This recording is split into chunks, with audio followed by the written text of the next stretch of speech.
پہنچی ہے وہ کہاں پہ ہے جی؟ ایاک نعبد و ایاک نستعین کے اوپر گفتگو ہے۔ یہاں پہ آیت کا ترجمہ کیا ہے کہ ایاک نعبد، کہ ہم تیرے ہی عبادت کرتے ہیں، و ایاک نستعین، اور تجھ سے ہی مدد مانگتے ہیں۔ یہاں پہ نعبدو کے لیے جو مفعول ہے وہ ایاک کا ضمیر ہے، اور عام طور پہ کیا ہونا چاہیے؟ نعبدو کا ہونا چاہیے، لیکن یہاں پہ مفعول کو کیا کیا؟ مقدم کیا۔ اور جب مفعول کو مقدم کیا تو اب وہ جو ضمیر ہے وہ ضمیر منفصل ہو جائے گی، ٹھیک ہے، ایاک ہو جائے گی۔ انت آپ نہیں کہہ سکتے کیونکہ انت ضمیر فعلی واقع ہوتی ہے، تو انت کی بجائے اسے کس میں لے کر جائیں گے؟ ایاک میں لے کر جائیں گے۔ ایاک نعبد، کہ تیرے ہی ہم عبادت کرتے ہیں، یعنی اردو میں اگر آپ اس کو بالکل ایکوریٹ ترجمہ کریں تو اس میں تیری ہی کو کیا رکھیں گے؟ پہلے رکھیں گے، ٹھیک ہے، پھر عبادت کو کیا رکھیں گے؟ بعد میں رکھیں گے۔ اب یہاں پہ یہ بحث ہوتی ہے کہ ایاک کو نعبدو کے اوپر مقدم کیوں کیا، ایک یہ بحث ہوتی ہے۔ دوسرا یہ ہوتا ہے کہ ایاک کو نعبدو کے اوپر مقدم کہہ دیا، آگے پھر واو عاطفہ لے کر آئے تو دوبارہ سیدھا کہہ دیتے ہیں ونستعین، ٹھیک ہے، پھر دوبارہ کیا ہے؟ ایاک کا تکرار کیوں کیا، ٹھیک ہے، یعنی ایاک نعبد ونستعین، ٹھیک ہے، اب دوبارہ سے ایاک کا تکرار کیوں کیا گیا؟ یہ دوسرے اس سوال کو مصنف اٹھائیں گے۔ تیسرا پھر یہ کہ نعبدو میں عبادت کو پہلے رکھا اور مدد کو بعد میں رکھا، یہ کیا وجہ ہے؟ تو یہ تین مرکزی سوال آپ ذہن میں رکھ لیں کہ مفعول کو مقدم کیوں کیا، دوسرا جب عطف ہوا تو دوبارہ مفعول کا تکرار کیوں ہوا، تیسرا عبادت کو مدد کے اوپر مقدم کیوں رکھا، ٹھیک ہے۔ سب سے پہلے مصنف یہ کہتے ہیں کہ قدم المعمول، معمول کو مقدم کیا، یا قدم المعمول، یا معمول کو مقدم کیا گیا، ٹھیک ہے، معمول کو مقدم کیا گیا۔ اس کی وجہ، پہلی وجہ کیا بیان کر رہے ہیں؟ للحصر، کہ تاکہ حصر ہو جائے، ٹھیک ہے۔ حصر کیا ہوتی ہے؟ کہ ہم فقط تیری عبادت کرتے ہیں اور تیرے علاوہ کسی اور کی عبادت نہیں کرتے، یہ حصر ہوتی ہے، جس میں شرک کی کیا ہو جاتی ہے؟ نفی ہو جاتی ہے۔ یہ ایک اس کا جواب ہو گیا۔ دوسری اس کی وجہ کیا ہے کہ وَلِتَقَدُّمِهِ تَعَالَى فِي الْوُجُودِ، کہ اللہ تعالیٰ وجود میں مقدم ہے، ٹھیک ہے، اللہ کا وجود سب سے پہلے، ٹھیک ہے، جب کوئی نہیں تھا تو اللہ کا وجود تھا، تو جب اللہ کا وجود تھا تو ہم اپنے جو فعل ہے نا نعبد و عبادت کرنے والا، وہ ہم اپنی بات کو بعد میں رکھیں، پہلے جس کا وجود پہلے ہے اس کا ذکر کیا کریں؟ پہلے کریں، یعنی اس سے کیا ہوتا ہے؟ مقام عظمت ہوتی ہے، ٹھیک ہے جی۔ جیسے آپ کسی بڑے انسان کے پاس جاتے ہیں، ٹھیک ہے، تو آپ ایک دفعہ اسے یہ بھی کہہ سکتے ہیں کہ جی ہم جو ہے وہ احترام کرتے ہیں آپ لوگوں کا، احترام کرتے ہیں، ہم احترام کرتے ہیں آپ کا، ٹھیک ہے۔ تو اس میں آپ نے کیا کیا؟ ہم احترام کرتے ہیں، یعنی اپنے آپ کو آپ نے کیا رکھا؟ مقدم رکھا۔ پھر کیا کہا کہ جی آپ کا، لیکن عظمت کا تقاضا کیا ہے کہ وہ آپ سے بڑے ہیں اور وہ آپ سے پہلے ہیں، تو آپ جملے کو بدلیں، آپ کیا کہیں کہ بھئی آپ کا تو ہم لوگ کیا کرتے ہیں؟ احترام کرتے ہیں، آپ ہی تو ہیں کہ جن کی بدولت کے ہم زندگی جی رہے ہیں، تو آپ کا کیا مطلب؟ یعنی ان کو کیا کیا؟ زیادہ ترجیح دی، ان کو کیا کیا؟ مقدم کیا۔ تو لہٰذا مصنف یہاں پہ کیا کہتے ہیں کہ وَلِتَقَدُّمِهِ تَعَالَى فِي الْوُجُودِ، کہ وجود کے اعتبار سے ہمارے وجود کی تو کوئی حیثیت نہیں ہے، اللہ کے وجود کی عظمت ہے، تو نعبدوں میں ہمارے وجود کا احساس پیدا ہوتا ہے اور ایاک میں اللہ کے وجود کا احساس پیدا ہوتا ہے۔ تو تقاضا کیا ہے کہ اللہ کے وجود کا پہلے ذکر کیا جائے، اور پہلے جب ذکر کیا جائے گا تو اسی لیے ایاک کو کیا رکھیں گے؟ پہلے مقدم رکھیں گے۔ یہ دو وجہ ہوں گی۔ تیسری وجہ وَلِلْإِشْعَارِ، اور اس بات کا شعور دینے کے لیے، یہ بات سمجھانے کے لیے کہ بِأَنَّ الْعَابِدَ وَالْمُسْتَعِينَ، کہ عابد عبادت کرنے والا، والمستعین اور مدد لینے والا، کہ عابد اور مستعین کے لیے ینبغی کیا مناسب ہے کہ ان یکون نظرہما بالذات الی الحق، کہ ان دونوں کی نگاہ بالذات کس کی طرف ہو؟ حق کی طرف ہو، ٹھیک ہے، یعنی جو بھی حقیقی طور پہ ذات حق ہے وہ ان کے لیے کیا بنے؟ محور بنے۔ یعنی بالکل ابھی جو آپ کو پہلے میں نے مثال دی وہی مثال آپ یہاں پہ سیٹ کریں گے کہ جب انسان کسی سے مدد لے رہا ہے یا کسی کی عبادت کر رہا ہے تو اس کی نگاہ حق کی طرف ہونی چاہیے، لہٰذا وہ حق کو کیا پہلے نمبر پہ رکھے کہ آپ ہی وہ لوگ ہیں کہ جن کی بدولت کیا ہم جی رہے ہیں، یعنی آپ ہی کا کیا مطلب؟ یعنی ان لوگوں کو کیا کیا؟ مقدم کیا۔ تو یہاں پر بھی جب اللہ جو ہے وہ مدد کا مرکز ہے اور اللہ جو ہے وہ عبادت کا مرکز ہے، تو اسی طرح سے ہم کیا کہیں گے کہ اللہ کو ہم کیا رکھیں گے؟ بذات مقدم رکھیں گے، تاکہ لوگوں کو شعور دے سکیں کہ جو ہمارا مرکز ہے جس کو ہم حق سمجھتے ہیں وہ یہی مرکز ہے کہ جس کا ہم پہلے کیا کر رہے ہیں، ذکر کر رہے ہیں۔ اور قانون بھی یہی ہے کہ جو مدد لینے والے ہیں، عبادت کرنے والے ہوتے ہیں، ان کی نگاہ میں جو مرکز ہوتا ہے، جو حق ہوتا ہے، اس کی اہمیت ہوتی ہے، لہذا اسی وجہ سے اس کو وہ پہلے ذکر کرتے ہیں۔ تو یعنی یہ جو بات ہے اشعار والی، یہ اسی وجود کے ساتھ کیا ہے، ملتی جلتی ہے، بس تھوڑا سا فرق ہے کہ اس میں آپ وجود کے اوپر نگاہ کر رہے ہیں، اور اس میں آپ نگاہ کس کے اوپر کر رہے ہیں کہ عابد اور مستعین کو دیکھ رہے ہیں کہ عابد اور مستعین کا کیا رویہ ہوتا ہے کہ وہ حق کو کیا رکھتا ہے، مقدم رکھتا ہے۔ یہ کتنے جواب ہو گئے؟ 3 جواب ہو گئے۔ یعنی پہلا سوال کیا ہے کہ ایاک کو مقدم کیوں کیا گیا، اس کے مصنف نے 3 جواب دیے ہیں۔ جی، اشعار سے کیا مراد ہے؟ اشعار شعور دینا، اشعر یشعر اشعارن، کسی کو شعور دینا۔ اچھا، اس کے بعد جو ہے نا اگلے سوال کا جواب کہ ایاک میں ضمیر کا تکرار کیوں ہوا؟ تکرار کیا مطلب ہے؟ نعبدو میں بھی ایاک لگایا، پھر جب واو لگائی تو اس سے پہلے پھر ایاک لگایا، 2 دفعہ تکرار کیوں کیا؟ وقرر الضمیر، اور ضمیر کا تکرار کیا گیا کیوں؟ للتنصیص، تاکہ یہ نص قائم کر دیا۔ نص قائم کرنا کیسے کہتے ہیں؟ یعنی قطعی طور پہ بات کر دی جائے کہ جس میں احتمال خلاف موجود نہ ہو، تاکہ اس بات کے اوپر واضح طور پہ بیان دے دیا جائے کہ اعلیٰ تخصیص کل منہما بہی تعالی، کہ ان دونوں میں سے ہر ایک خاص ہے۔ کل منہما یعنی عبادت اور استعانت، یہ دونوں خاص ہیں۔ کس کے ساتھ خاص ہیں؟ بہی تعالی، اللہ تعالیٰ کے ساتھ یہ دونوں چیزیں خاص ہیں۔ یعنی ممکن ہے کہ اگر ایاک نعبدو کہتے پھر ونستعینو کہتے تو یہ اتنی واضح بات اور کلیئر نہ ہو سکتی۔ واضح اور 2 ٹوک بات کیسے ہے کہ جیسے نعبدو سے پہلے ایاک رکھا، نستعینو سے پہلے بھی کیا رکھیں گے؟ ایاک رکھیں گے، تو اس سے کیا ہو جائے گا؟ ایک نص قائم ہو جائے گی کہ عبادت جیسے اللہ کے ساتھ منحصر ہے، ایسے ہی جو استعانت اور مدد ہے وہ بھی اللہ کے ساتھ منحصر ہے۔ اچھا، ایک اس کا جواب یہ ہو گیا۔ دوسرا اس کا جواب کیا ہے کہ وَلِبَسْطِ الْكَلَامِ مَعَ الْمَحْبُوبِ، بسط کسے کہتے ہیں؟ بڑھا دینا، بسط پھیلانا، بڑھانا، تاکہ کلام کو محبوب کے ساتھ بڑھا دیا جائے۔ ٹھیک ہے، یعنی ایاک کا کیا ہے؟ ہمارا محبوب ہے، اللہ تعالیٰ کی ذات کیا ہے؟ ہماری محبوب ہے۔ تو ہم نے پہلے اپنے محبوب کا ذکر کیا ایاک نعبدو، اس کے بعد اگر نستعینو کہہ دیتے تو پھر دوبارہ محبوب کا ذکر نہ ہوتا۔ تو ہم چاہ رہے ہیں کہ جو محبوب کا ذکر ہے وہ بار بار ہماری زبان پہ آئے، تو محبوب کے ساتھ کلام کو بڑھانے کے لیے ہم نے دوبارہ کیا ہے؟ ایاک کا کیا کر دیا؟ اضافہ کر دیا۔ اس ہر جگہ تو نہیں ہے نا ایاک، ہاں، ایاک ہر جگہ پر تو نہیں ہے۔ اس آیت کی بھی بات ہو رہی ہے نا؟ نہیں تو یعنی مدد فقط اللہ سے نہیں، یہ دیکھیں کیا چیز، اگر فقط مدد اللہ وہ اس کے پر ہم بات کرتے ہیں، وہ جو عقائدی اشکال ہے وہ آخر پہ، فی الحال آپ لغوی بحث کو حل کریں۔ اللہ سے ہم اگر مدد چاہتے ہیں تو دونوں اوروں سے کیوں مارتے ہیں؟ یا علی مدد کی پر ہم بات کرتے ہیں آخر پہ، ٹھیک ہے؟ نہیں، وہ قرآن کی آیت ہے نا، وَاسْتَعِينُوا بِالصَّبْرِ وَالصَّلَاةِ، اس پہ بات کرتے ہیں نا ابھی فی الحال اس آیت کو سمجھے نا، ٹھیک ہے؟ فی الحال اس آیت کی پر فوکس کریں، ٹھیک ہے؟ تو ایاک نستعینو میں کیا ہو گیا جی کہ ہم چونکہ محبوب کا ذکر چاہتے تھے کہ محبوب کا ذکر بار بار آئے اور بات ہماری بڑھتی رہے محبوب کے ساتھ، تو اس لیے ہم نے دوبارہ کیا ہے جی؟ محبوب کا ذکر کیا۔ تو یہ 2 جواب ہو گئے۔ یہ کس سوال کے 2 جواب ہوئے؟ اس سوال کے کہ ضمیر کا تکرار کیوں ہوا۔ ٹھیک ہے، پہلا کیا ہے کہ تاکہ ہم یہ بات بیان کرتے ہیں کہ جو مرکز ہے مدد کا وہ فقط اللہ تعالیٰ کی ذات ہے، اور جو عبادت کا مرکز ہے وہ بھی فقط اللہ تعالیٰ کی ذات ہے۔ دوسری ہم نے بات کیا بیان کی کہ اس میں ایک محبت کا پہلو ہے کہ ہم محبوب کے ساتھ کیا ہے؟ بات کو بڑھانا چاہتے ہیں اور اس کے ذکر کو بارہا اپنی زبان پہ لانا چاہتے ہیں، اور وہ تب بھی ہو سکے گا کہ دوبارہ سے ایاک نعبدو کہنے کے بعد ایاک کو کیا ہے؟ دوبارہ سے کہیں۔ ٹھیک ہو گیا۔ اچھا، تیسرا جو سوال ہے کہ عبادت کو جو ہے وہ پہلے ذکر کیا اور مدد کو کیا ہے؟ بعد میں ذکر کیا۔ ٹھیک ہے، ایاک نعبدو میں عبادت پہلے ہوگی اور مدد کیا ہے؟ نستعینو بعد میں ہوگی۔ اس کی کیا وجہ ہے؟ اگر یوں کہہ دیتے ایاک نستعینو و ایاک نعبدو پھر بھی بات کیا درست ہو جاتی، تو اس کی کیا وجہ ہے؟ مصنف کہتے ہیں کہ وَلَعَلَّ تقدیم العبادت لتوافق الفواصل، یہاں پہ ایک کتاب میں لکھا ہوا ہے فواضل، میری کتاب میں، تو یہ فواضل نہیں ہے، فواصل ہے۔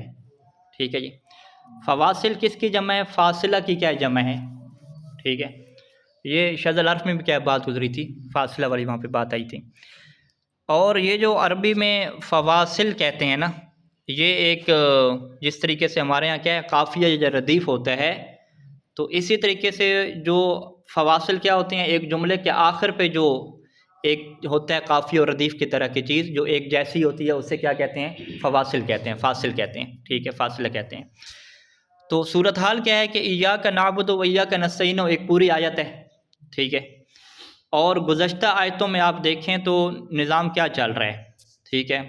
مثال کے طور پہ پہلی آیت سے شروع کریں بسم اللہ الرحمن الرحیم سے، اس کا جو فاصل ہے یعنی اس کا جو قافیہ ردیف آپ دیکھیں وہ کیا بنا؟ رحیم بنا، بسم اللہ الرحمن الرحیم۔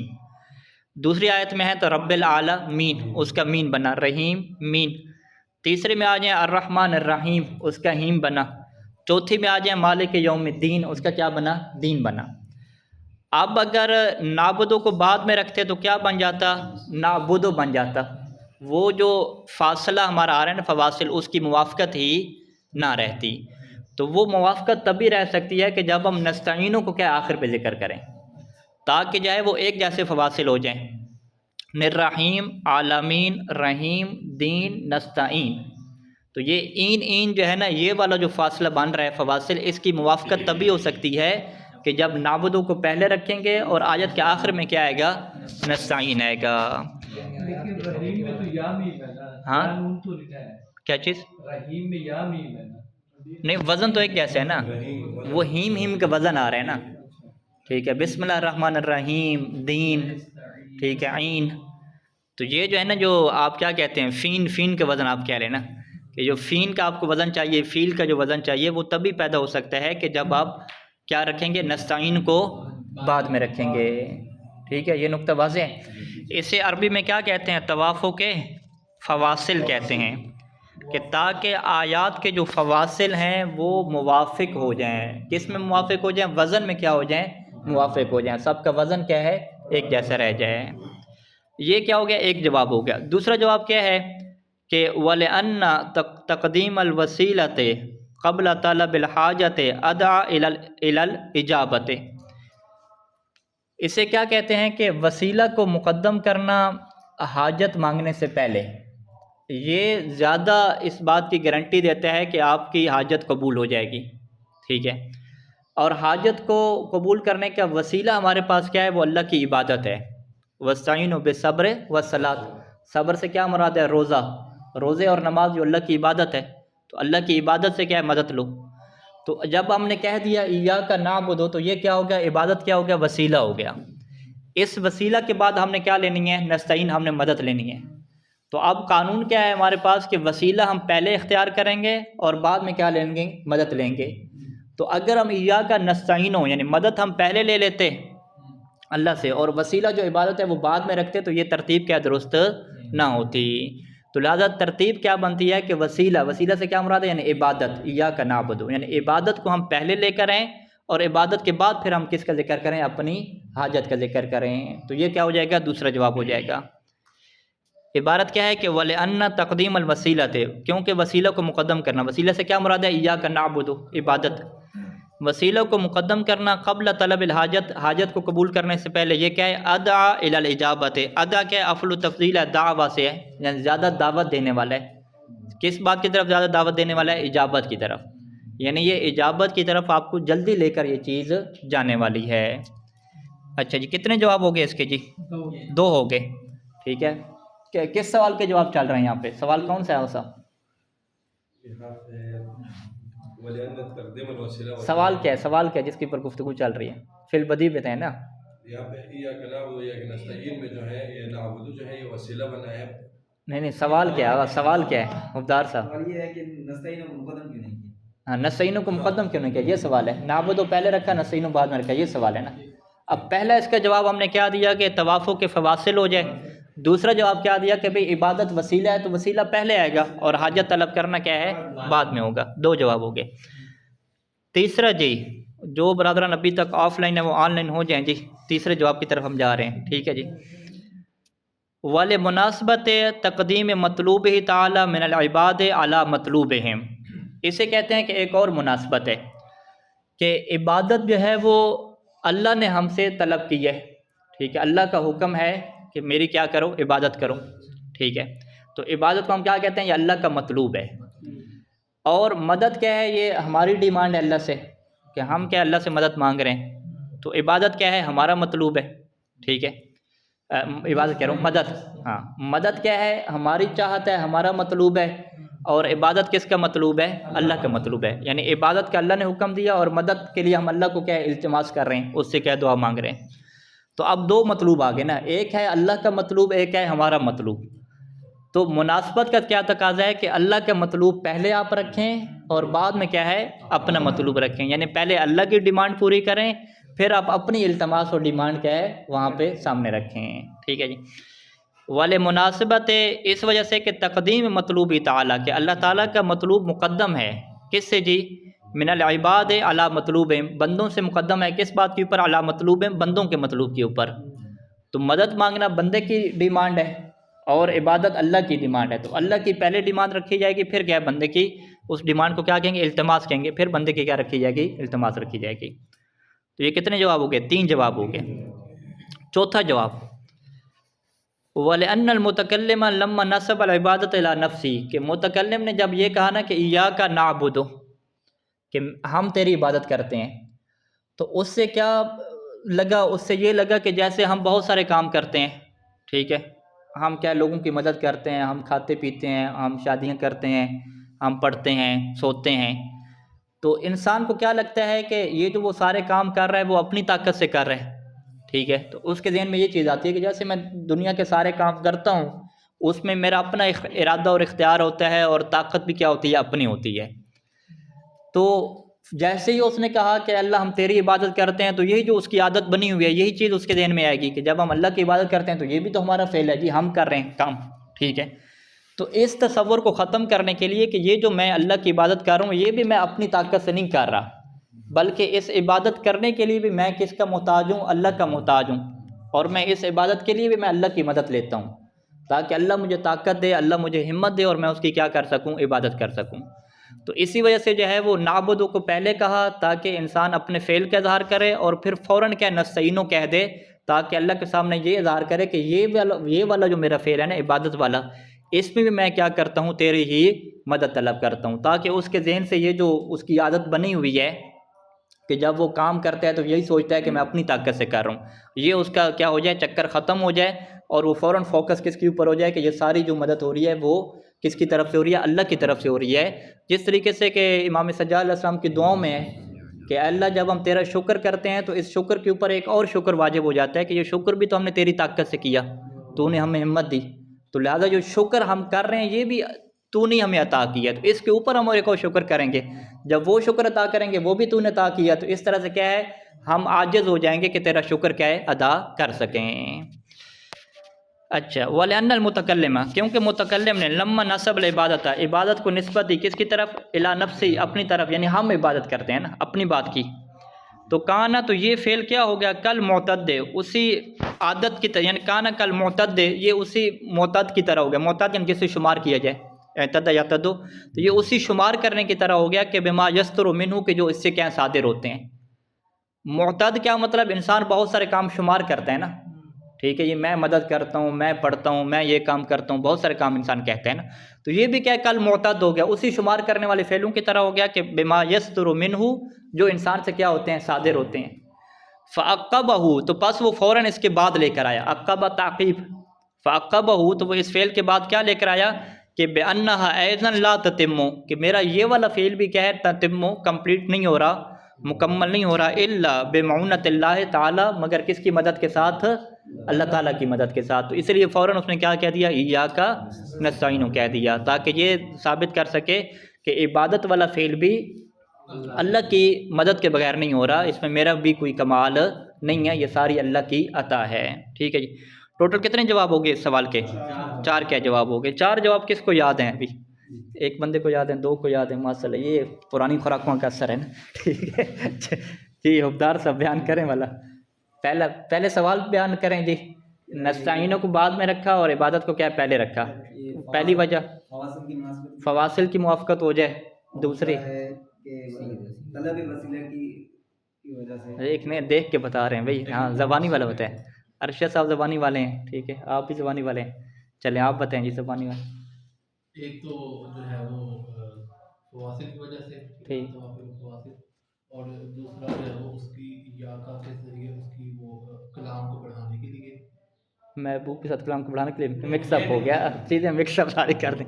جی ارشد صاحب. ایک دفعہ جو تفاضل یعنی توافق فاصل ہو گیا. ہاں دوسرا کہا کہ جو یہ خدا یہ حاجت ہے، پہلے ایک وسیلہ کیا ہے، عبادت وسیلہ ہے، اور جو بعد میں نستعین ہے یہ حاجت ہے ہماری. تو وسیلہ آتا ہے تو پہلے آتا ہے یہ مکس اپ کر گئے ہیں. نہیں ایسا اچھا مکس اپ نہیں ہے. اچھا وسیلہ کو مقدم کیا، وسیلہ کو مقدم کیا. ٹھیک ہے ٹھیک ہے. پہلا دوسرا کیا ہے، وسیلہ کو مقدم کیا یعنی عبادت وسیلہ تھی، اور اپنی حاجت کو کیا ہے بعد میں رکھا. یہ دو ہو گئی. ٹھیک ہے. تیسرا کہا کہ جو خدا کا جو نعبد ہے وہ خدا کا مطلوب ہے. مطلوب ہے. احسنت. اور جو نستعین ہے وہ ہمارا مطلوب ہے. تو یہ فضیلت یہ ہے کہ خدا کے فضل زیادہ ہے، اس لیے خدا کا مطلب پہلا ہونا چاہیے اور بعد میں ہمارا مطلب. احسنت. اور چوتھا کہا کہ جو ہر بندہ جو عمل کرتا ہے وہ یہ سوچتا ہے کہ میں اپنی مدد سے کر رہا ہوں، اپنے ٹھیک ہے. حاجت سے کر رہا احسنت. ہوں. لیکن جو یہ عمل کر رہا ہے اس میں بھی خدا یہ بندے کی نسبت ہو، یہ بھی خدا کی طرف خدا کی طرف سے. اس لیے فوراً کہہ دیا یا کا نستعین ہو. زبردست. ایک مرتبہ درود پڑھیں گے سارے مل کر.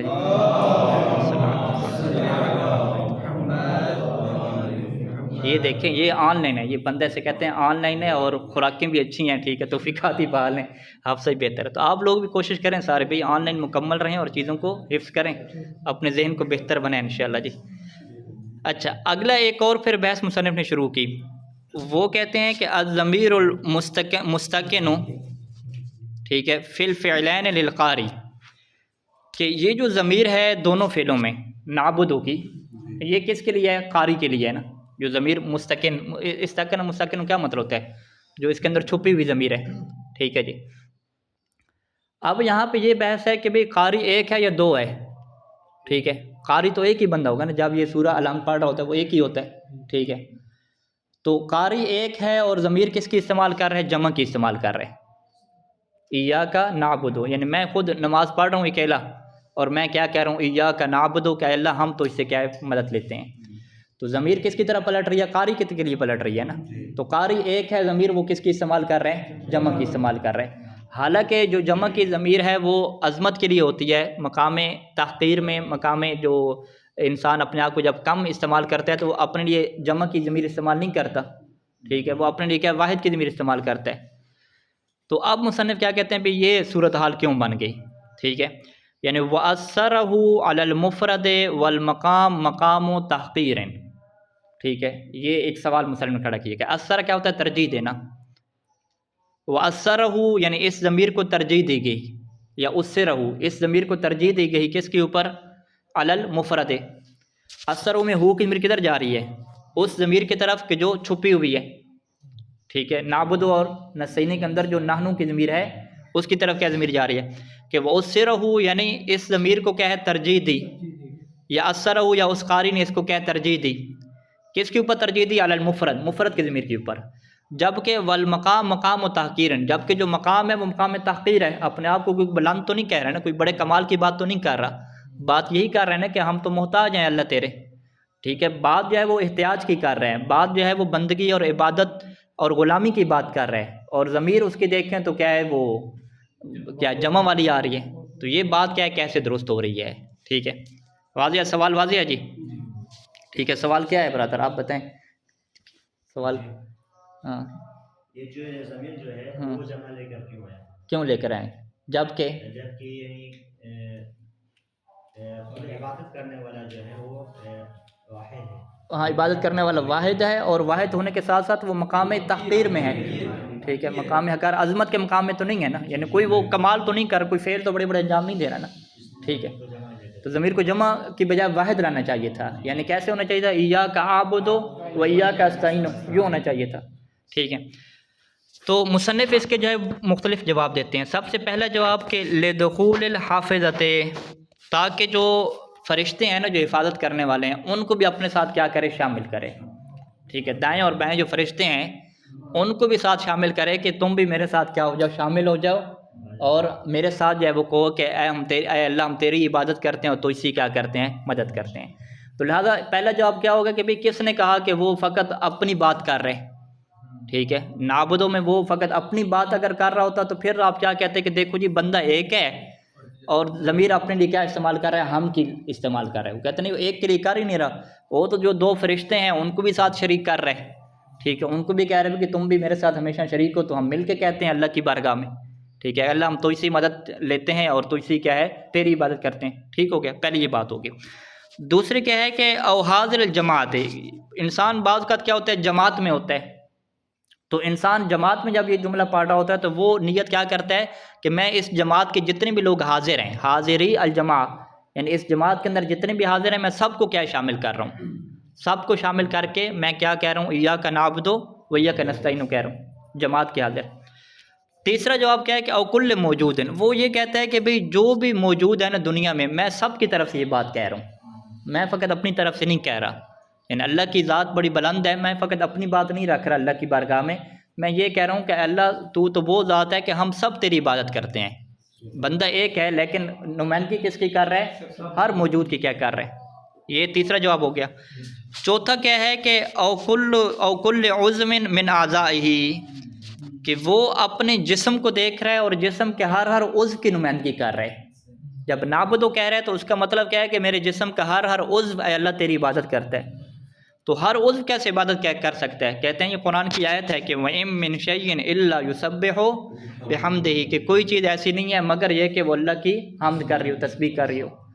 تو جب انسان کے جسم کا ایک عضو کیا اللہ کی تسبیح کر رہا ہے تو وہ یہ کہہ سکتا ہے کہ میں جو ہے وہ کیا کر رہا ہوں، تیری عبادت کر رہا ہوں. یہ کتنے جواب ہو گئے ابھی تک؟ 1 2 3 4 ہو گئے.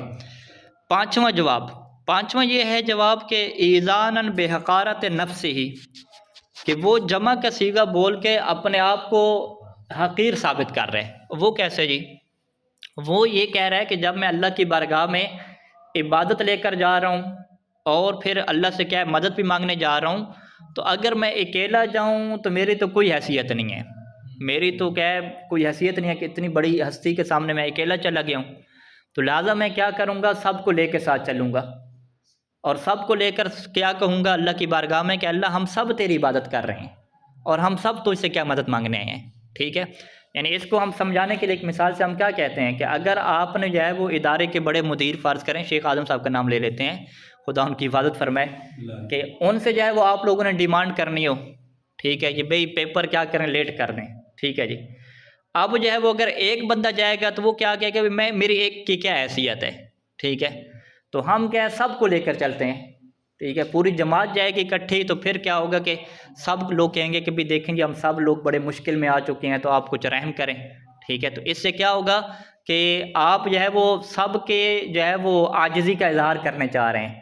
آپ کہہ رہے ہیں کہ سب جو ہے نا وہ سب کی توفیقات کیا ہو چکی ہیں، تھوڑی ہو چکی ہیں. ٹھیک ہے، سب لوگوں کے جو ہے وہ اتنی ہمتیں نہیں رہیں، وہ اب ذہن نہیں رہا، وہ محنت کا جذبہ نہیں رہا، سب کی آپ کیا مظلومیت پیش کرنے جا رہے ہیں نا.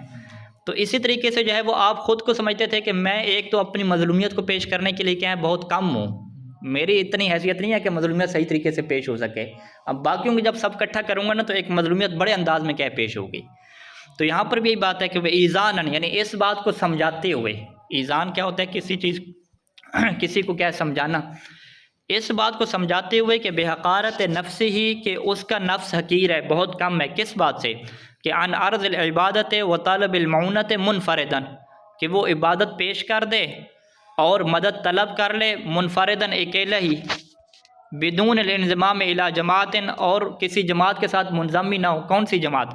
تو شارک ہو، جو اس کے ساتھ شریک ہو، یعنی اپنے ساتھ جماعت کو شریک کیے بغیر اکیلا ہی مدد مانگنے چلا جائے اور اکیلا ہی اپنی عبادت کو پیش کر دے. وہ کہے کہ میں تو اس سے جو ہے وہ کم ہوں، بھائی میرا نفس کیا اس سے حقیر ہے، اس کے اندر یہ ہمت نہیں ہے. لہٰذا میں ہمت کرنے کے لیے کیا کہہ رہا ہوں کہ باقی سب مخلوق کو اپنے ساتھ جوڑ رہا ہوں اور اللہ کی بارگاہ میں کہہ رہا ہوں کہ اللہ ہم تو سب ہی تیرے کیا محتاج ہیں، تیری عبادت کرتے ہیں اور تو اس سے مدد کیا طلب کرتے ہیں. ٹھیک ہے جی، کس کا؟ اب وہ تو حاضر جماعت کیا اس کو شریک کر رہے ہیں نا. نیچے میں کیا کہہ رہا ہے کہ نہیں، اس کی شریک کرنے کی وجہ ہے.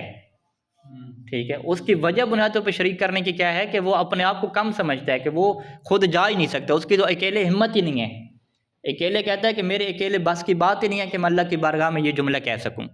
ٹھیک ہے، میں اتنا حقیر ہوں، میں اکیلا کیسے کہہ سکتا ہوں، لہٰذا میں تو جمع کا لفظ استعمال کروں گا.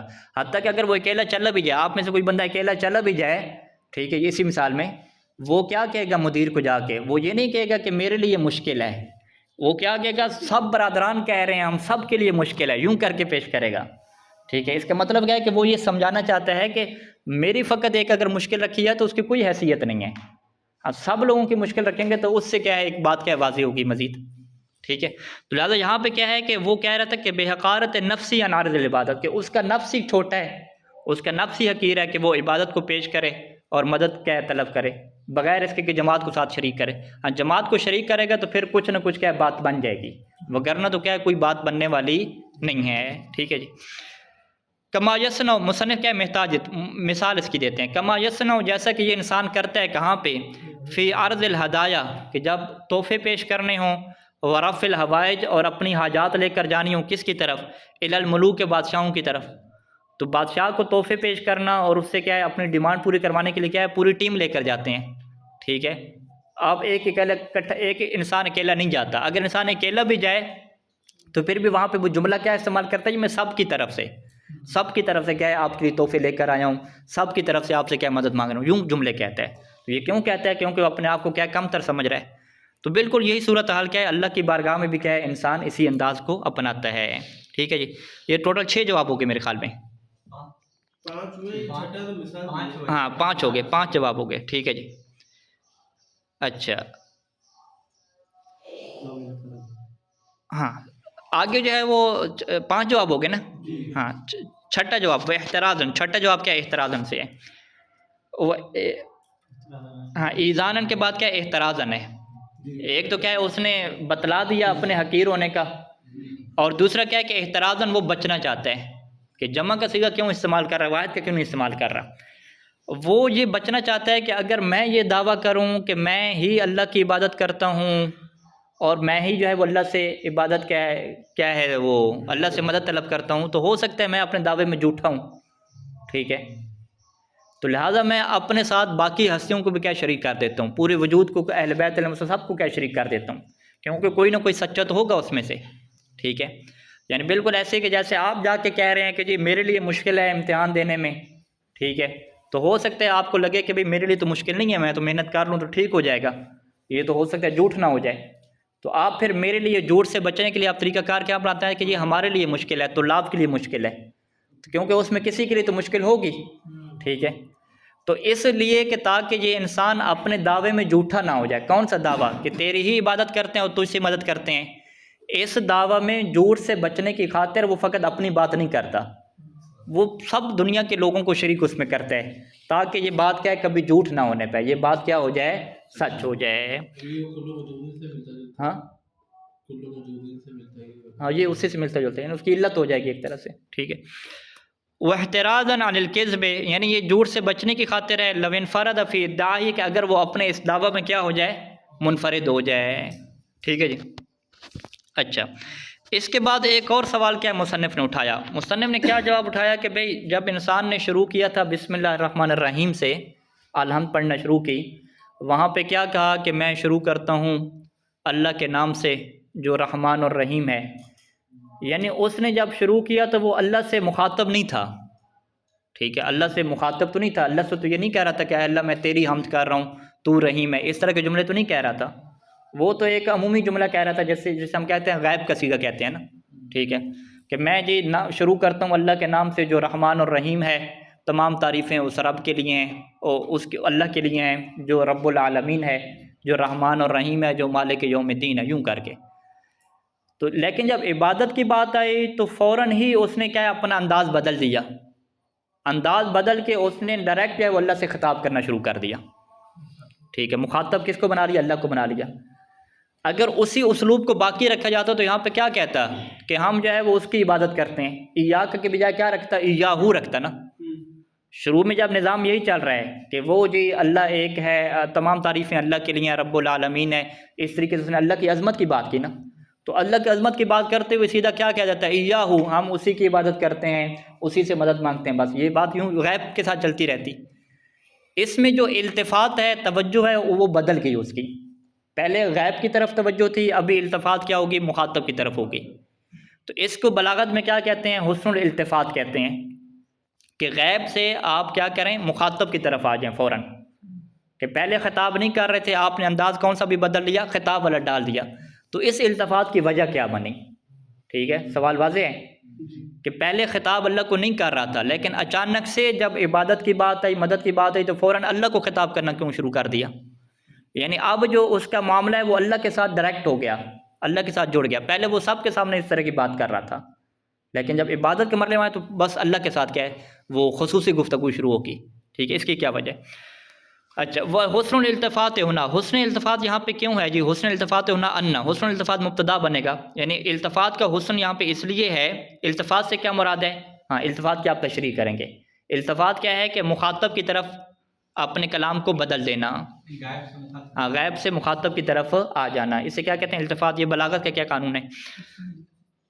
اچھا، حسن التفات یہاں پہ کیوں ہے کہ ان اظہار مزاج المحبود یحسن عند غیرہ بخلاف العبادت ونحوها فینبغی کتمان عن غیر المعبود۔ ہاں، اس کو آپ سمجھ لیں کہ جو محمود ہے، جس کی حمد کی جا رہی ہے، انسان اس کی صفات کو کیا اظہار کرتا ہے۔ ٹھیک ہے، تو جب بھی انسان محمود کی کوئی بات بیان کرے تو وہ اگر اس کے منہ کے اوپر بیان کرے، ٹھیک ہے، اس سے کہے کہ بھئی تم بہت اچھے ہو، تمہاری جو ہے ہم تعریف کرتے ہیں، کیا تم کمال کرتے ہو، تو اس کو جو ہے وہ زیادہ اچھا نہیں سمجھا جاتا۔ مقام تعریف میں اچھا کیا سمجھا جاتا ہے کہ انسان تعریف عمومی کرے۔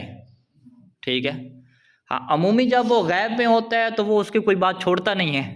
ٹھیک ہے، غیب میں تو کیا ہوتا ہے، اس کی تعریف کرنے کو تیار ہی نہیں ہے، منہ پہ جب ہوتا ہے تو اس کی کیا کرتا ہے؟ تعریف کرتا ہے۔ تو یہ کوئی حمد و ثنا کا یہ طریقہ ہے؟ حمد و ثنا وہ ہوتی ہے کہ جس میں اس کے سامنے حمد و ثنا نہیں کی جاتی۔ حمد و ثنا کہتی اسے ہیں کہ جو اس کے سامنے نہ کی جائے، سب کے سامنے کی جائے۔ حمد و ثنا میں تو اس کی غیبت میں بھی جو وہ بندہ حاضر نہ بھی ہو تو اس کی حمد کی جائے، تو اسے کیا کہتے ہیں؟ حمد کہتے ہیں۔ تو اسے کیا کہتے ہیں کہ محمود جس کی حمد کی جا رہی ہے، اس کی صفات اور اس کے کمالات کا اظہار کرنا خود محمود کے سامنے اس کو خطاب کر کے یہ زیادہ اچھا شمار نہیں کیا جاتا، بلکہ اچھا شمار کیا کیا جاتا ہے کہ محمود کے سامنے یہ نہ کیا جائے، غیر محمود کے سامنے کیا وہ سارا اظہار ہو۔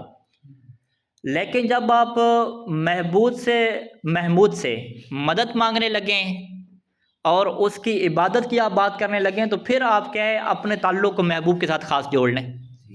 پھر آپ کہیں گے کہ بھئی ہم تو آپ کی محتاج ہیں، یہ عمومی بات نہ کریں کہ جی ہم تو جی قبلہ کے محتاج ہیں، جی قبلہ صاحب اگر شفقت نہ کریں تو ہمیں کچھ بھی نہیں ہوتا، ٹھیک ہے جی، یوں عمومی بات نہ کریں۔ جب مدد کی بات ہے تو پھر کیا ہے وہ قبلہ صاحب کے ساتھ ڈائریکٹ ہو جائے کہ قبلہ صاحب آپ کی وجہ سے تو ہم سارا نظام چل رہا ہے، ٹھیک ہے۔ یہ کیا ہے؟ حقیقی وہ چیز ہے۔ اس سے کیا کہتے ہیں کہ اس میں کوئی منافقت کا عنصر نہیں ہوتا، ٹھیک ہے۔ ادھر کہہ رہا ہے کہ جی سارا تعاون قبلہ صاحب کا ہے اور بعد میں قبلہ صاحب کو منہ ہی نہ لگے، ٹھیک ہے، تو یہ نہیں ہے۔ تو یہ طریقہ کار کیا واضح ہو گیا۔ تو بس اسی لیے انسان نے جب اللہ تعالیٰ کی حمد و ثنا شروع کی تو اللہ تعالیٰ کی حمد و ثنا اس نے ایسے انداز میں شروع کی کہ اس نے اللہ کو خطاب نہیں کیا، اس نے کلی بات کی، الحمدللہ رب العالمین، اس نے غیب کی بات کی ہے۔ لیکن جب وہ مقام عبادت میں جیسے ڈلا تو مقام عبادت میں کیا بہتر ہے کہ اب یہ جو مدد لینا نہیں دوسروں سے چھپایا جائے، اب خود اس بندے کو احساس دلایا جائے کہ ہم جو ہے وہ آپ کے محتاج ہیں۔ تو یہاں پھر وہ اللہ کی طرف کیا ڈائریکٹ ہو گیا۔ اسے کیا کہتے ہیں؟ التفات، خوبصورت التفات، ٹھیک ہے۔ تو مصنف یہ کہتے ہیں کہ وہ حسن التفات ہونا، کہ حسن التفات یہاں پہ کیسے ہے کہ ان اظہار مزایا المحمود، کہ محمود کی مزایا کسے کہتے ہیں؟ مزیہ کی جمع صفات، کہ محمود کی صفات کا اظہار کرنا یحسن، یہ اچھا ہوتا ہے، عند غیر ہی عند غیر المحمود، کہ محمود کے علاوہ کسی اور کے پاس اس کی صفات کا اظہار کیا جائے، بخلاف العبادت ونحوها، لیکن عبادت اور عبادت کی طرح کی جو چیزیں ہیں، یعنی جس میں احتیاج ہوتی ہے، عبادت اور عبادت کی طرح یعنی مدد ہوگی، عبادت اور جو مدد جیسی چیزیں ہیں، فإنه ينبغي، اس میں کیا مناسب ہوتا ہے کہ کتمانها عن غیر المعبود، کہ انسان ان چیزوں کو چھپا لے، کس سے چھپا لے؟ غیر معبود سے چھپا لے، یعنی جس کی وہ عبادت کر رہا ہے اس کے غیر سے چھپا لے۔ فناسب الخطاب ہو، تو لہٰذا اس وجہ سے یہ خطاب کیا ہو گیا؟ مناسب ہو گیا۔ کہ خطاب مناسب کیوں ہو گیا؟ تاکہ ہم مقام عبادت میں آ جائیں، اور مقام عبادت اور مقام مدد اور مقام احتیاج کو دوسروں سے چھپانا کیا ہے؟ بہتر ہوتا ہے، تاکہ اس بندے کے سامنے اور جس سے مدد مانگی جا رہی ہے اس کے سامنے کیا ہے؟ انسان اپنے آپ کو حقیر بنا کے پیش کرے۔ دوسروں کے چھپانا کیا مطلب؟ جس طرح میں نے مثال دی ہے کہ ایک دفعہ ہم کہتے ہیں، میں سر عام کہتا ہوں یہ قبلہ صاحب کے میں محتاج ہوں، سارے قبلہ صاحب میرے اوپر شفقت کرتے ہیں، ٹھیک ہے، اور جب قبلہ صاحب میں اکیلا ہوتا ہوں تو میں جو ہے وہ اس کو یہ بات ہی نہیں کہتا، ٹھیک ہے، کیونکہ میں اس کے سامنے یہ بات کروں گا تو وہ کہے گا دیکھو میرا محتاج ہے نا، ٹھیک ہے، ابھی یہ بات کر رہے ہیں، تو میں سر عام کیوں کہہ رہا ہوں تاکہ لوگ کہیں کہ یہ بڑا عجیب بندہ عاجز مزاج ہے اور یہ ہے دنیا کو دکھانے کی خاطر، حالانکہ میں عاجزی نہیں کرنا چاہ رہا۔ تو لہٰذا جب مدد کی بات ہوگی تو چلیں سر عام بھی انسان کر دے، لیکن کم از کم خصوصی طور پہ اس کے سامنے اظہار کرے تاکہ اس کو احساس دلائے کہ واقعی میں آپ کا محتاج ہوں، ٹھیک ہے۔ تو جب مقام عبادت میں انسان آتا ہے، یعنی مقام احتیاج میں آتا ہے، تو مقام احتیاج میں یہ چیز مناسب ہوتی ہے کہ یہ مقام حمد نہیں ہے۔ مقام حمد تو کیا ہوگی، عمومی سب کے سامنے ہوگا، لیکن مقام عبادت کیا ہوگی، وہ فقط اسی کے سامنے ہوگا، ٹھیک ہے، ایک بات ہوگی۔ دوسرا اس کا جواب کیا ہے وہ مکمل کرتے ہیں اہدنا الصراط تک، وَلِأَنَّهُ أَقْرَبُ إِلَى الْإِخْلَاصِ، کہ اخلاص کے زیادہ قریب کیا ہے کہ میں اللہ کو مخاطب کر کے کہوں، ٹھیک ہے، اخلاص کے زیادہ قریبی کیا ہے کہ میں غیب کی بجائے کیا کروں جی، مخاطب کو کیا استعمال کروں۔ غیب بھی کہہ سکتا ہوں کہ میں اس کی مدد کرتا ہوں، اسی کی بات کرتا ہوں، لیکن زیادہ اخلاص کب ہوگا، زیادہ میں قریب اور مخلص کب ہوں گا کہ جب میں خطاب کے کیا انداز کو اپناؤں گا۔ دو جواب ہو گئے۔ تیسرا جواب کہ والاشارہ الی قول علیہ السلام، کہ یہ امام امیر المومنین السلام کی جو ہے وہ قول کی طرف اشارہ ہے کہ جس میں امام کیا فرماتے ہیں کہ اعبد اللہ کأنک تراہ، کہ اللہ کی عبادت ایسے کرو گویا کہ تم اسے دیکھ رہے ہو، واللہ تعالی لغایت ظہوری، اور اللہ تعالیٰ اپنے ظہور کی انتہا کی وجہ سے، یعنی اس کا ظہور بڑا واضح ہے، اس کی وجہ سے کأنہ حاضر مشاہد، وہ ایسے ہو گیا کہ گویا وہ حاضر ہے اور جس کا مشاہدہ کیا جا رہا ہے۔ تو انسان نے جب اللہ کی حمد و ثنا کرنا شروع کی کہ میں شروع کرتا ہوں اس اللہ کے نام سے جو رحمان اور رحیم ہے، جو حمد ہے اس اللہ کے لیے جو تمام عالمین کا مالک ہے، جو رحمان اور رحیم ہے، جو یوم دین کا مالک ہے، تو اس حمد کرنے سے کیا ہو گیا، اللہ کا وجود اس کے سامنے حاضر ہو گیا، اللہ کا مشاہدہ اس کے سامنے مکمل ہو گیا، یعنی اللہ کو اس نے گویا کہ دیکھ لیا۔ جب اللہ کو اس نے دیکھ لیا، مشاہدہ سامنے ہو گیا، تو اب حق کیا بنتا ہے کہ اب اللہ کو خطاب کرے، اب فوراً اللہ کو خطاب کرے، کیونکہ میرے لیے اللہ کی ذات کیا ہوگی ہے، حاضر ہوگی ہے۔ تو لہٰذا پہلے غیب کے صیغے کیوں رکھے، تاکہ اللہ کا جو وجود ہے وہ حاضر ہو جائے، وہ اس کے سامنے آ جائے۔ جب اللہ کا وجود حاضر ہو گیا تو اب کیا ہے، انسان مقام عبادت میں خطاب کا صیغہ استعمال کر رہا ہے تاکہ جو ہے وہ میں امیر المومنین السلام کے اس جملے پہ عمل کر سکوں کہ میں اس اللہ کی عبادت ہی نہیں کرتا کہ جس سے میں نے دیکھا نہ ہو۔ تو دیکھنے سے کیا مراد ہے، یعنی دل کی آنکھ سے دیکھنا، کہ جب میں نے اس کی حمد و ثنا کی تو اس کی ذات بالکل میرے سامنے آ گئی، تو اب جو ہے وہ میں اسے خطاب کروں گا۔ تو اس لیے یہاں پہ التفات ہو گیا، یعنی غیب سے بدل کے کس میں آگے، انسان مخاطب میں آگے۔ وصلی اللہ علی محمد وآلہ اجمعین۔ باتیں وہی پہنچتی